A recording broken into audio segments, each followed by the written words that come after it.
السلام عليكم ورحمة الله وبركاته. ازيكم حبايبي؟ عاملين ايه؟ يا رب تكونوا بخير. وحشتني جدا. جايه لكم النهارده بقى باذن الله بفيديو جديد، يا رب يعجبكم ان شاء الله وينور رضاكم ويبقى عند حسن ظنكم دايما. بشكركم على تعليقات الفيديو اللي فات، ومستنيه تعليقاتكم الجميله. الفيديو ده متنسوش تعملوا لايك في بدايه الفيديو. لو انت اول مره تشوفيني ما تنسيش تشتركي وتفعلي الجرس عشان يوصلك مني كل جديد. تعالوا بقى نشوف وصفتنا النهارده هنعمل ايه. هنعمل بريوش، من الحلويات الجميلة جدا وسهلة جدا، وان شاء الله ما تستصعبهاش. هتعملي احسن حاجة، وغالية كمان جدا بره. هتعمل لك كمية كويسة جدا في البيت، وكمان نضيفة ومضمونة.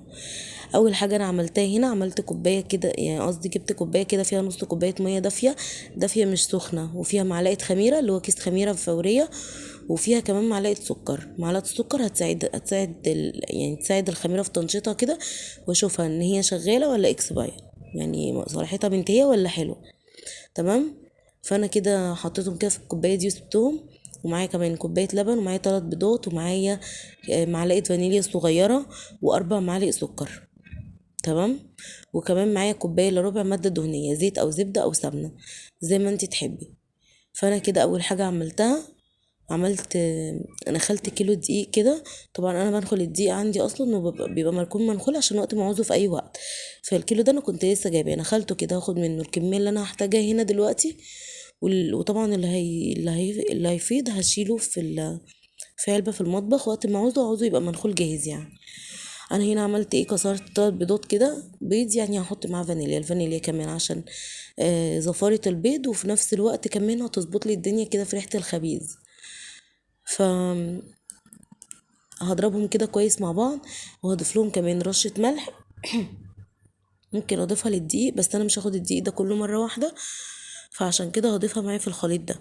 كمان هضيف معايا كوباية لبن، وزي ما قلت لك كوباية الا ربع زبدة او سمنة او زيت. انا ضفتها في الاخر خالص، انت ممكن تضيفيها دلوقتي عادي يعني. وكمان سمعت، يعني شفت شيف كبيرة يعني بتعمل البريوش، فضفت له نص معلقة ريحة كحك.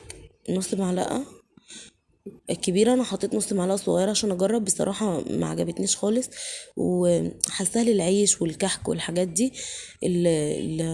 نوع الحلوى اللي انا هعمله النهاردة او نوع الخبز ده بيبقى عايز ان هو يبقى ريحته فانيليا كده، ريحته حلو مسكر. ما كنتش محتاجة فيه ريحة الكحك خالص، فدي ما انصحش بيها نهائي يعني.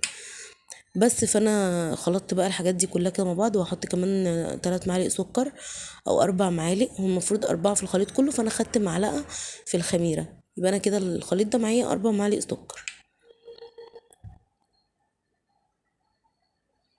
خلطته بقى كويس كده. هبتدي بقى ان أنا اضيف الدقيق واحدة واحدة لحد ما العجينة تظبط معايا، وخلاص يعني هوقف دقيق.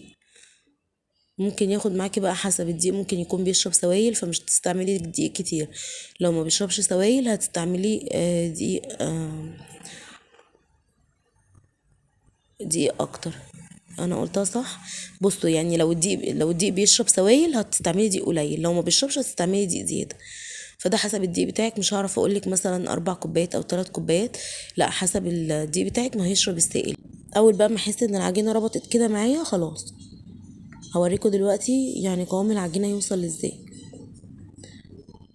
هفضل بقى انا هعجن بايدي بقى كده، يعني النبي عربي صلى الله عليه وسلم، فايه هعجن بقى بايدي بقى.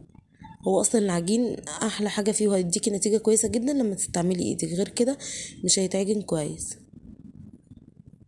وطبعا زي ما قلت لكم احلى حاجه بتتعمل في المطبخ، يعني بتديكي احلى نتيجه بذكر الله. من طول ما انت واقفه كده استغفري كده، وبصراحه الحاجه بتبقى حلوه، والوقت بيجري، وبتبقي مرتاحه نفسيا كمان. الحاجه بتتعمل بطعم حلو. ربنا يحسن ما بين ايدينا اجمعين يا رب. انا هنا معايا كوبايه الا ربع سمنه. انت عايزه تعملي سمنه على زيت او زيت بس، انا هنا لا، استعملتها سمنه على زيت. بصوا العجينه لما تقطع كده معاكم كده ناجحه جدا، ما تقلقوش. بس الافضل حاجه فيها، المفروض ان ده اللي يتم، ان انت تعجني فيها لمده 10 دقايق. شايفين العجينه عامله ازاي معايا؟ لمت كل البوله كده، نطفت معايا بدون عجان ولا اي حاجه. عشان البنات اللي بتقول انا ما عنديش عجان فمش هينفع اعجن، مفيش الكلام ده. طبعا انا هنا غطيتها كده برول ستريتش، وبعدين حطيت عليها فوطة، لان الخميرة بتبقى عايزة ايه، بتبقى مكتومة كده. مكان ضلمة وكمان حر شوية والجو برد، فهي قعدت معايا ساعة. في الصيف طبعا هتقعد اقل من كده.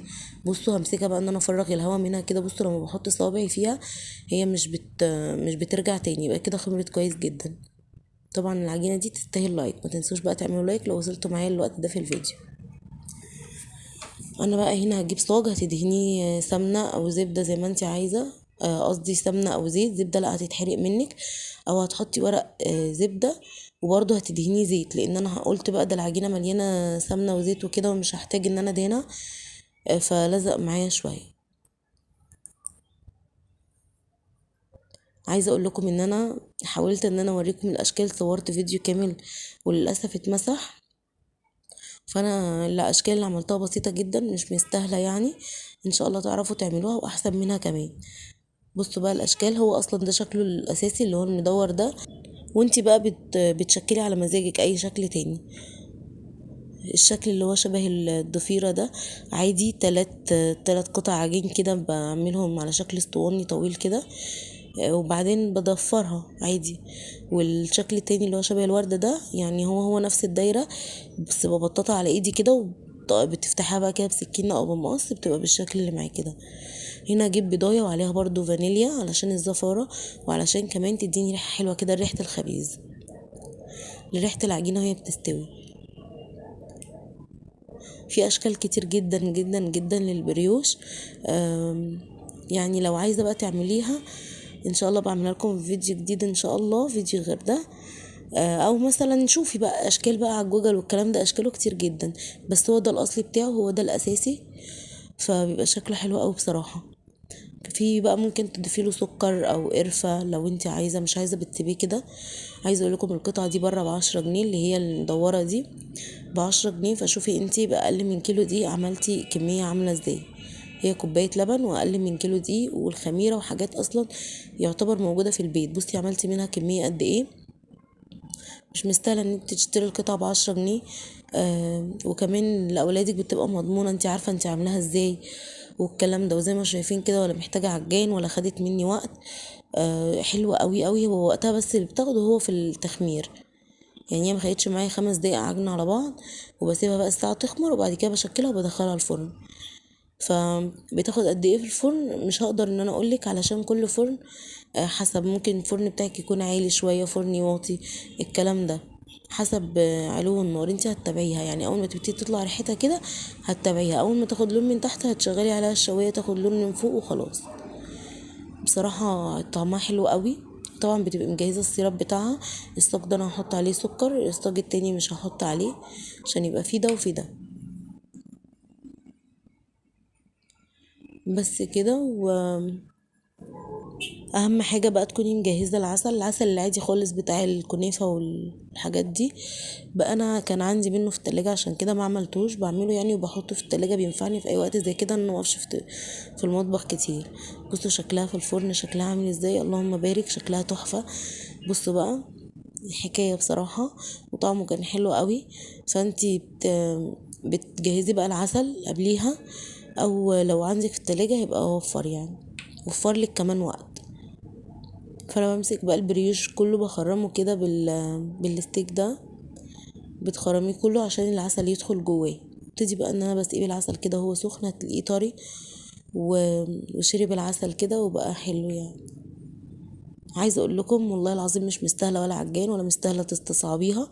حلوه قوي وموفره وجميله. ممكن يعني تدوقيها بقى اللي حواليك كده تعجبك كميه كبيره يعني. بصوا اقل من كيلو دي اعمل لي كام قطعه، ما شاء الله اللهم بارك. و... وحلوه.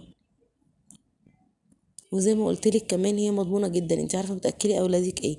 بدل ما تشتري القطعه من بره ب10 جنيه، لا انت بابسط مكونات ما شاء الله عملتي كميه كبيره في البيت كمان. دي الطريقه الاصليه بتاعته، وده شكله الاصلي اللي هو المدور ده. طبعا الاشكال التانية دي افتكاسات بقى من عندنا.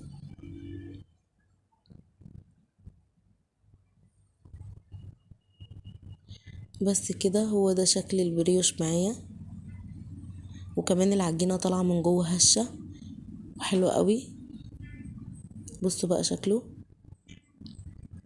فتحنا فرنة في البيت بأبسط حاجة في الدنيا يعني. بس كده انصحكم ان انتوا تعملوها لاولادكم في البيت، حلوه قوي وموفره وجميله. ده كان الفيديو بتاعي النهارده، يا رب يكون الفيديو عجبكم واتمنى ان انتوا تجربوها.